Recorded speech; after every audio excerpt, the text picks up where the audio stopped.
Bhutto Zardari media से गुफ्तगू कर रहे हैं. Lines of a green Marshall Plan for climate-stressed countries, including but not limited to Pakistan, with amongst the 10 most climate-stressed countries on the planet.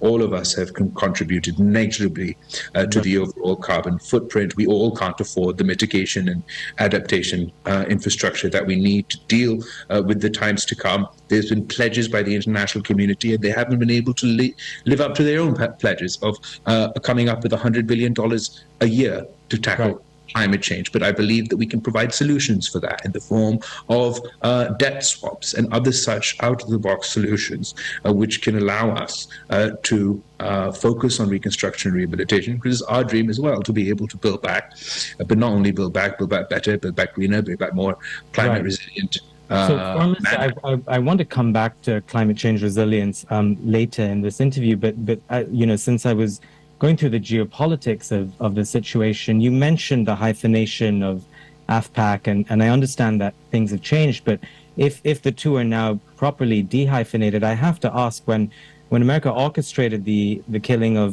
Ayman al-Zawahiri, what level of cooperation did your country offer? I mean, it wasn't in our country, was it in our information that this individual was there, or that there was an operation that was going to go on to take him out.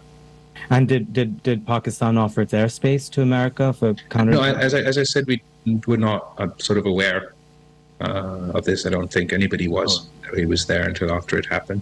I see. So, given that we're talking about America, I want to sort of route us a little bit to China and the broader question of geopolitics and aid. And we move away from a time when where such sorts of executions and assassinations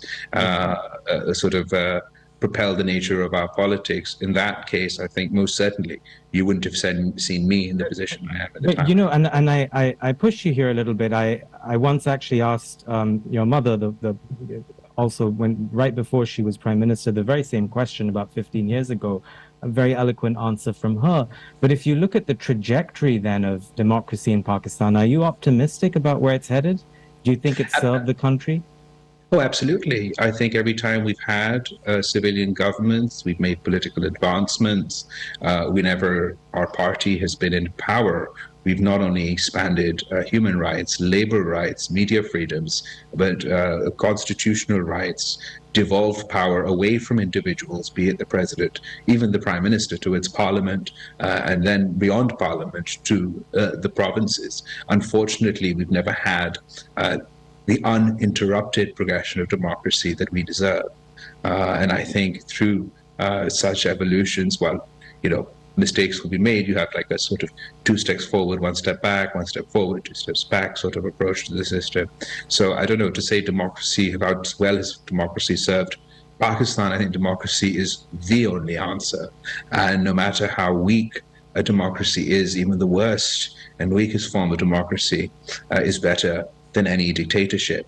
And democracy is just as good as it is for Pakistan as it is for anywhere else in the world. I understand that. Of course, your country has had many interruptions to democracy, so I understand where you're coming from. I want to circle back to climate change. The world is very sympathetic about your country's plight right now, about the floods and the ripple effects they're having. You have now, over the last week or so, called for climate reparations, for a green Marshall Plan. Just give us a sense, how would any of this work? Because your country isn't the first to make these calls. COP27 is coming up. There are a lot of hopes there, but also those hopes have been dashed at previous COPs. They have been. I don't think that necessarily because hope's been dashed, we should stop trying. I haven't gone as far as reparations. I have talked about climate justice, however, and I would, rather than seeing it as a contradiction, I would see it as a continuation, as the stated position of the President of the United States, of the leaders of many countries in Europe, that we need to invest, get the money together, not only for climate adaptation domestically, but also internationally. And within that context, I propose a green Marshall Plan for climate-stressed countries, all of which contribute negligibly to the global carbon footprint. Who would fund this? The great polluters who have caused this crisis, but to expect that there's money just knocking around to be spent at this, I understand that's not there. We have to come up with out-of-the-box solutions, one of which is the proposal of a debt swap for climate, where countries that owe debt to the great polluters would swap this debt for their climate. Out of curiosity. Well, I'm here, so obviously I'm talking to my partners here and in Europe and in other places. But the idea is, let's just say those countries that have committed to providing $100 billion annually in financing for climate and have been unable to do so. My novel suggestion to them is, if they don't have access to hard cash, one proposition is a debt swap. But I also understand that this isn't a solution that will only be in the G2G or the public sector space. We have to find private sector solutions for this problem as well, and encourage the private sector to invest in climate adaptation. I believe that the public-private partnership model that we in the past have used for not so clean energy in my province of Sindh or in Pakistan in general for our infrastructure could be adapted, and not only for green energy, but also for green infrastructure. Let's just talk about food for a minute. I know that given that the crisis your country is facing has so many ripple effects, this is a question from one of our subscribers, Dakota Burkholder, who wants to know what new policies your government plans to introduce or implement to make sure people get food. So we have this is the scary consequence of what's happening. I don't know if I mentioned it earlier, but at the risk of repetition. So 4.3 million acres of standing cash crop destroyed as a result of these floods. And in 2 months' time, we were to do our wheat sowing, which is looking increasing unlikely. Last time around, 2010, 2011 floods, we had the hit of the damages of the floods, but we managed to get ourselves back on our feet in time to plant the next crop and actually have a bumper crop. This time, that's looking incredibly difficult. And as you're aware, it's not just the context of our of the flooding that has caused food insecurity questions. We were already faced with issues about food insecurity, particularly following what's happening in the Ukraine. I mean, we used to buy a lot of our wheat from Ukraine, so there was a lot of complexities around this issue then. Our strategy at the moment is we're providing as much as we can as far as rations are concerned. We've also got sort of the international community, the World Food Program, USAID, everybody supporting on that front. Our aim is to try to do whatever we physically is possible to get our infrastructure, if not fully functional, but at least functional enough to allow as many people as possible to plant that next crop.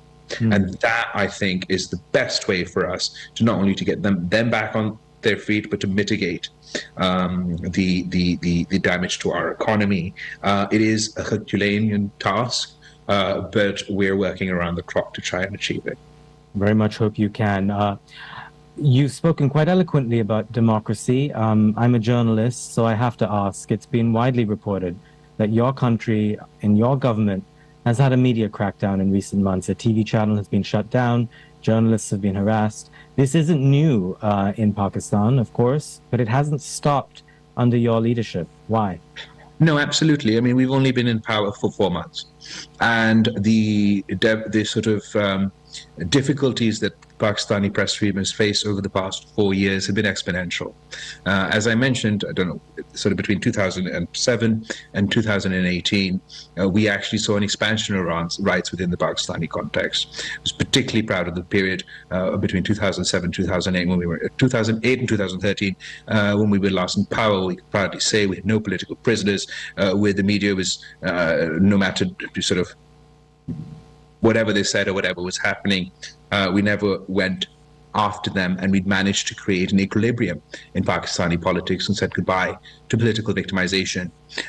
Unfortunately, as Mr. Khan came into power, he undid a lot of the progress we've made on that front. He proposed legislation. But these are still shutdowns that have happened with the new government. I'm not denying that. I'm denying that, absolutely.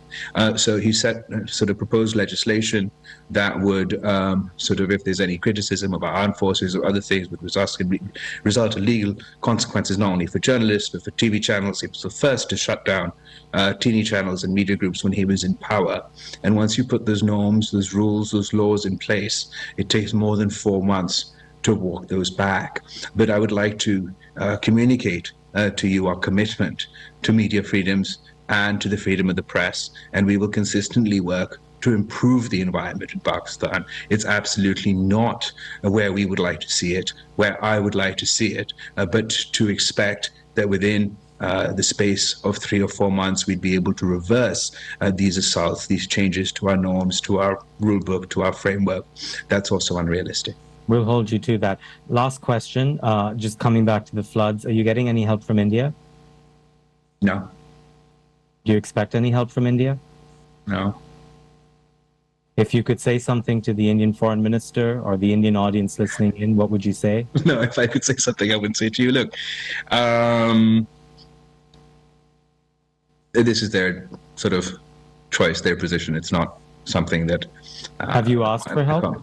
No, I've not. To be honest, I haven't asked for help from everyone. I didn't even ask for help from the United States. They volunteered. They didn't ask for help from China. They volunteered. They didn't ask for help from the Middle East. They volunteered. I mean, in times of human catastrophe, I think it tests everyone's humanity. We'll leave it there. Belawal Bhutto, Pakistan's foreign minister, thank you very much. Thank you for having me. Great to have you on FP Live. Hope to have you back soon. And that's it for our discussion. Pakistan के वज़ीर ख़ारजा Bilawal Bhutto foreign policy के editor in chief को interview दे रहे थे। मुख्तलिफ मौज़ूआत पर foreign policy के editor in chief ने बिलावल भुट्टो से सवालात किए। मीडिया क्रैकडाउन के ऊपर सवाल जब किया गया बिलावल भुट्टो से, तो उनका ये कहना था कि इमरान खान ने ऐसे बहुत से कवानीन बनाए जिनको 4 महीने के मुख्तसर वक्त में रिवर्स करना पॉसिबल नहीं था, लेकिन हम प्रिंसिपल स्टांस हमारा यही है कि मीडिया के ऊपर किसी किस्म की पाबंदी नहीं होनी चाहिए। जब उनसे ये सवाल किया गया कि क्या भारत ने उन्हें सैलाब ज़दगान के लिए किसी किस्म की मदद की ऑफ़र की है, तो उस पर उन्होंने मुख्तसर जवाब देना पसंद किया और कहा कि नहीं। जब उनसे ये पूछा गया कि पाकिस्तान के अंदर फूड सिक्योरिटी के लिए क्या किया जा रहा है, तो उनका ये कहना था कि इस वक्त उनका सबसे बड़ा कंसर्न ये है कि कुछ ही दिनों में गंदम की जो फसल है उसने काश्त होना है और इस वक्त पाकिस्तान का बड़ा हिस्सा ज़ेर-ए-आब है। ऐसे में दुनिया का ये फ़र्ज़ बनता है कि वो आगे बढ़े और पाकिस्तान की मदद करे। मईशत की बहाली के लिए हमें सख्त इक़दाम करने होंगे, ये कहना था बिलावल भुट्टो ज़रदारी का। वज़ीर ख़ारजा बिलावल भुट्टो ने कहा कि मईशत की बहाली के लिए सख्त फैसले किए। सैलाब के बायस पाकिस्तान में बड़े पैमाने पर तबाही हुई, मुतासरीन की बहाली के लिए इक़दाम किए जा रहे हैं। आलमी बरादरी मुसीबत ही इस घड़ी में हमारा साथ दे। वज़ीर ख़ारजा ने फ़ॉरेन पॉलिसी के एडिटर इन चीफ से गुफ्तगू करते हुए ये भी कहा कि पाकिस्तान अमरीका के साथ बेहतर ताल्लुकात का हामी है। मुस्तक़बिल में अमरीका के साथ ताल्लुकात को नई समत में ले जाना चाहते हैं। मौसमियाती तब्दीलियों के बायस खित्ते के हालात तब्दील हो रहे हैं। अफगानिस्तान में जंग से हमसाया ममालिक को नुकसान हुआ, हम पुरअमन अफगानिस्तान चाहते हैं। नए आर्मी चीफ की तकर्री का फैसला पाकिस्तान के वज़ीर आज़म शहबाज शरीफ करेंगे।